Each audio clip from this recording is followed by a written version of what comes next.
As I'm sure you know, Lamborghini has just unveiled a brand new Countach for the 2022 model year, and I made a video on it yesterday talking about the design and what I think of it. So if you haven't checked that out, go and do that first before you check this video out. It's gonna make more sense. But when I looked at the comments on that video, I got a lot of comments like this one from Nigel here. It would be cool to see a version of this with the wing and the flares. I like the clean look better, but just to see what it would look like. And then we have comments from Hussein here. Would love to see what this would be like with some modern wheels, which still bring back some of the style of the original. Silver round holes and the mega dish in the rear, and I totally agree with that. And then we have Theo here saying, I think one thing is missing. It should have a big Countach style wing. And yes, I know that the Countach did have it in the start. It did not have it in the start. I think it's just a typo here. Early prototypes in the LP400 did not have the wing, and the new one probably have active aero, but still. And then last from Ryan here, completely agree. Restraint is such an important value in design, and that balance is what makes both these cars classics. Would love, however, to see this with a giant wing. So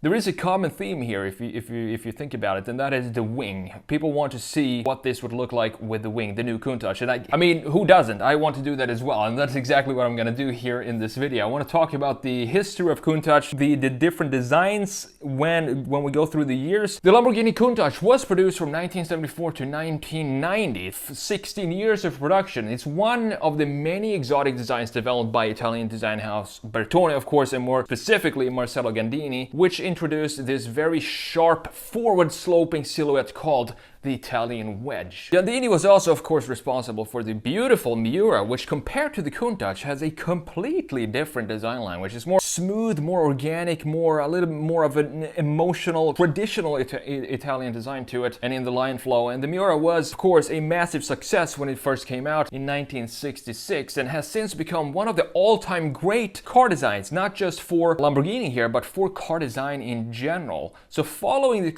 success of the Miura here, Gandini wanted to experiment with a completely new type of design language. Instead of having it be soft, emotional, fluid, he wanted to have more angular, more geometric and sharp angles in the next design. And this came into life in early concepts such as the 1968 Alfa Romeo Carabo and the 1970 Lancia Stratos Zero. If you look at them, you can definitely see that they were the early inspirations for what would become the Countach design. So the whole Countach project, it started with Project LP112. If 112 rings a bell, that's because that's the exact how many units are gonna build of the new 2022 Countach. So that's where the production numbers of the new Countach come from. It's from the Project LP112, which started in 1970. And this was a project that was commissioned by Lamborghini to Marcello Gandini and the team at Bertone to create and sketch up a design for the, at the time, unnamed prototype. And this resulted in the Countach LP500 prototype, which was unveiled at the 1971 Geneva Auto Show. So what I want to do now is just show you the design differences through the years,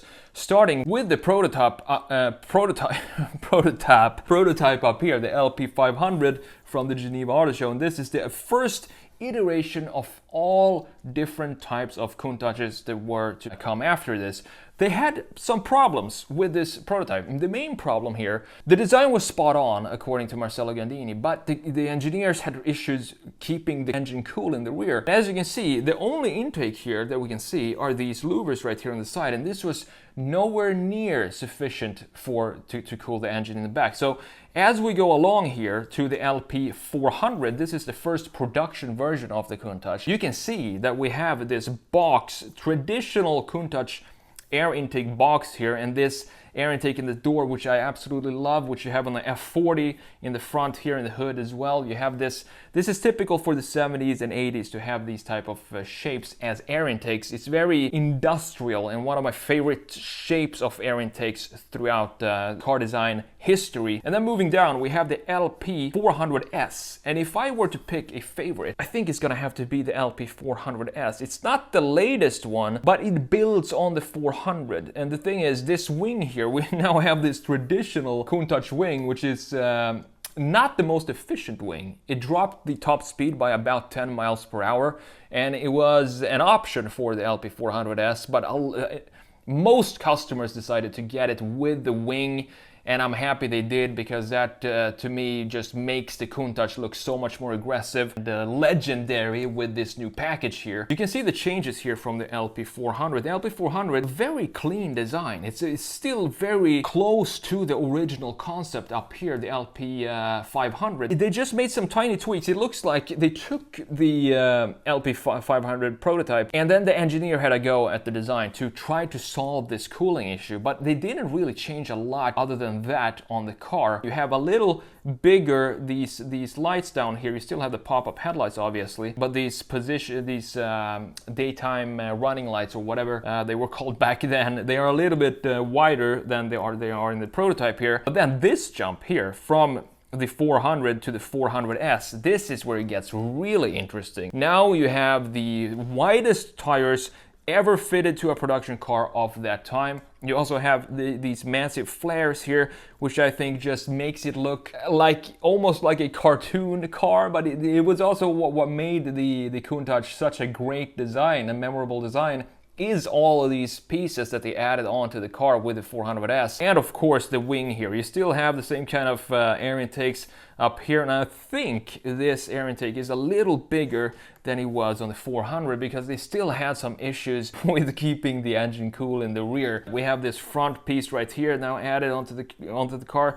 So it's basically a body kit that wraps around the entire car. And the 400S, it's like the 400S just received a wide body kit and became the 400S compared to the 400. And then we have the 25th anniversary Countach down here. These changes here to the design, it's actually designed by no other than Horatio Pagani himself. He designed the changes from the 400S, and there were a couple of designs between these two, but there weren't really any changes in design, in the styling of the car, and that's why I don't bring them up here.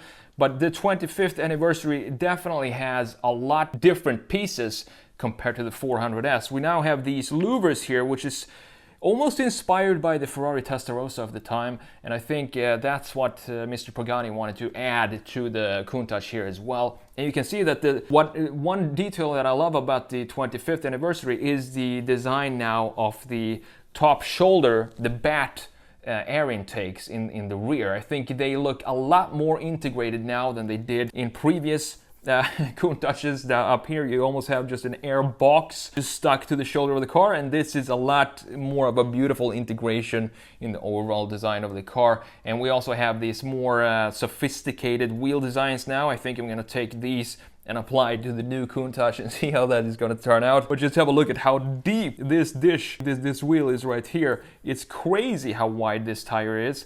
But at the same time, if you want to look at a car company that knows how to plant their cars, Lamborghini is where you're gonna learn about that. So let's have a look at the current Countach right here and what needs to be done here. Well, obviously, as we said, I'm gonna have to add a wing here. I'm gonna make it close to in style as the original Countach wing. Maybe not the most efficient wing, but it's going to look cool. And I think that's the whole point.